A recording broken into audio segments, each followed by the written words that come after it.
Ketemu lagi di Sport Mania. Sebelum menonton, jangan lupa untuk selalu tekan tombol subscribe dan loncengnya dulu untuk mendapatkan info terupdate dari Sport Mania.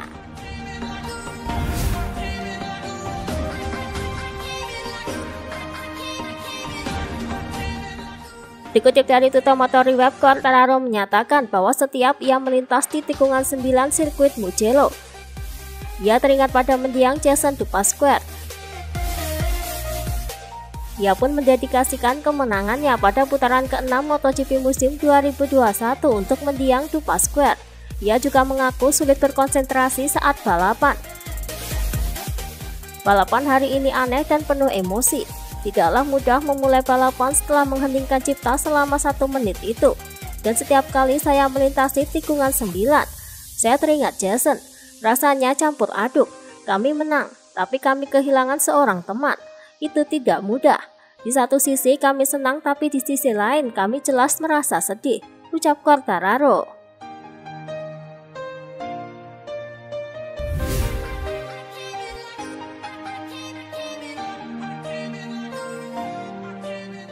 Dikutip dari Tuttomotor.web, Bastianini mengalami nasib kurang beruntung di MotoGP Mugello kemarin. Diketahui ia terpaksa harus gagal finish sebelum balapan dimulai. Hal itu dikarenakan ia mencoba menghindar untuk tidak menabrak Zarco yang berada tepat di depannya. Hari Minggu yang sulit dimulai dengan berita buruk dengan meninggalnya Dupasquier, lalu terjadi crash di grid. Pada awalnya ketika saya hendak memposisikan diri, saya perhatikan bahwa airbag sedang diturunkan. Saya tidak berkonsentrasi. Saat saya mengemudi, Zarco menempatkan dirinya di depan saya, dan saya tidak bisa berbuat apa-apa untuk menghindarinya, ucap Bastianini.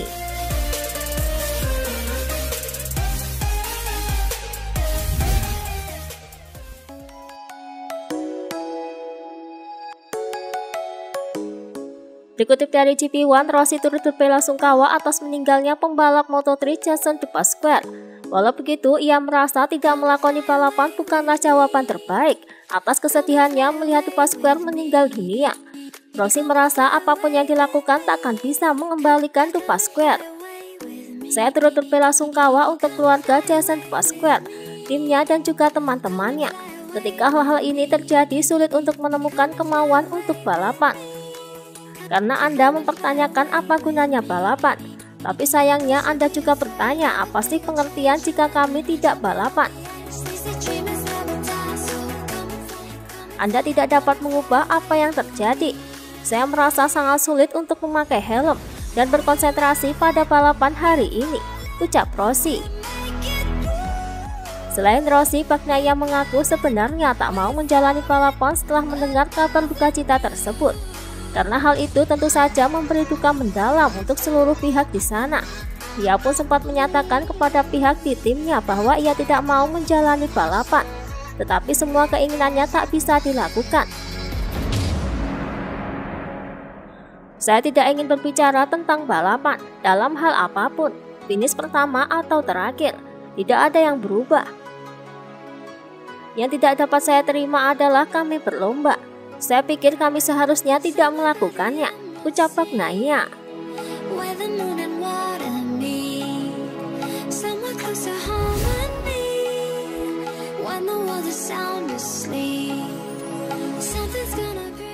Dikutip dari Speedweek, Morbidelli mengomentari tentang insiden Marc Marquez yang crash tepat di depannya.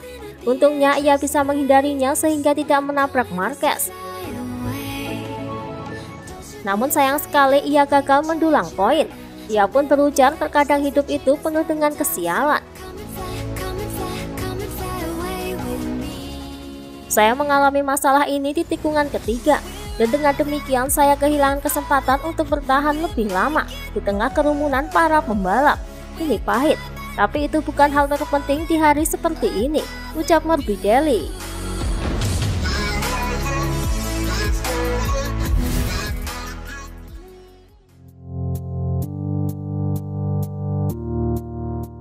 Usai mengomentari insiden yang menimpa Marc Marquez, ia pun mengatakan bahwa tidak ada peluang besar dengan motor Yamaha yang sudah berumur 2 tahun untuk menang di trek Mugello. Diketahui ia finish di posisi ke-16, memiliki selisih waktu 10 km per jam dengan Quartararo. Mungkin kami memiliki kecepatan sehingga kami tidak harus berada di lintasan. Kita akan melihat apa yang dibawa oleh Wayap. Kemiringan dan tata letak trek yang lurus juga tidak membantu kami. Ini juga pertama kalinya seorang pembalap mengendarai motor berusia 2 tahun lebih tua. Dan itu pasti akan menimbulkan masalah baru, ucap Morbidelli. Kemudian saat ditanya mengenai balapan yang tetap berlangsung di saat ada pembalap lain yang meninggal, menurutnya tidak apa-apa, karena walaupun tidak balapan itu tidak akan mengubah apapun. Saya mengerti mengapa beberapa pembalap tidak mau mengemudi pada hari Minggu. Perasaan yang mengganggu setiap pembalap di grid, tapi Anda harus melawan perasaan ini, bahkan setelah balapan. Sayangnya tidak mengemudi tidak mengubah apapun. Setidaknya Anda bisa mengadakan pertunjukan kecil untuk orang-orang di rumah agar mereka bisa menikmati hari Minggu yang kecil. Kami menunjukkan kepada mereka sisi baik dan buruk dari olahraga kami, ucap Morbidelli.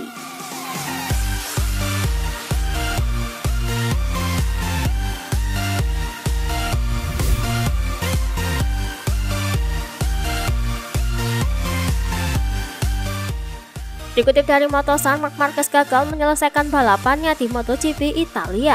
Ia menyebut kejadian yang dialaminya karena ia menyenggol Brad Binder. Ia pun menegaskan bahwa yang patut disalahkan adalah dirinya, bukan Brad Binder. Saya telah bermain dengannya. Kami dapat mengatakan bahwa ini adalah rangkaian karir. Tetapi jika ada yang harus disalahkan, itu adalah saya.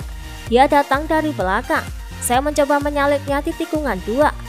Beberapa pengendara telah jatuh di tikungan itu dengan cara yang sama.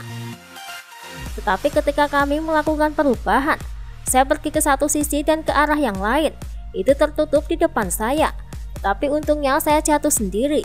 Itu adalah sentuhan peluncuran karir. Tetapi jika ada yang harus disalahkan dalam hal ini adalah saya, ucap Marquez.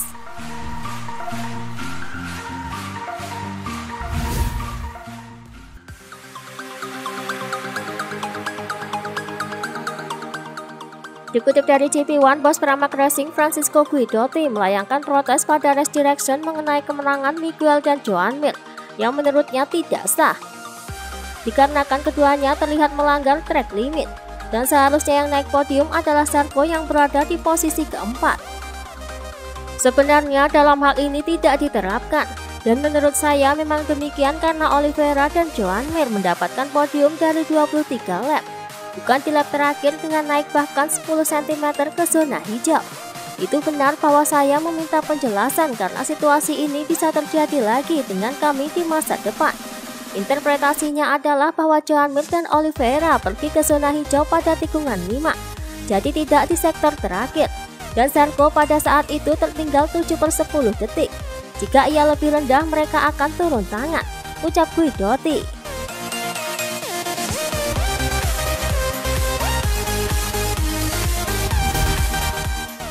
Itulah tadi beberapa informasi dunia MotoGP yang bisa kami sajikan.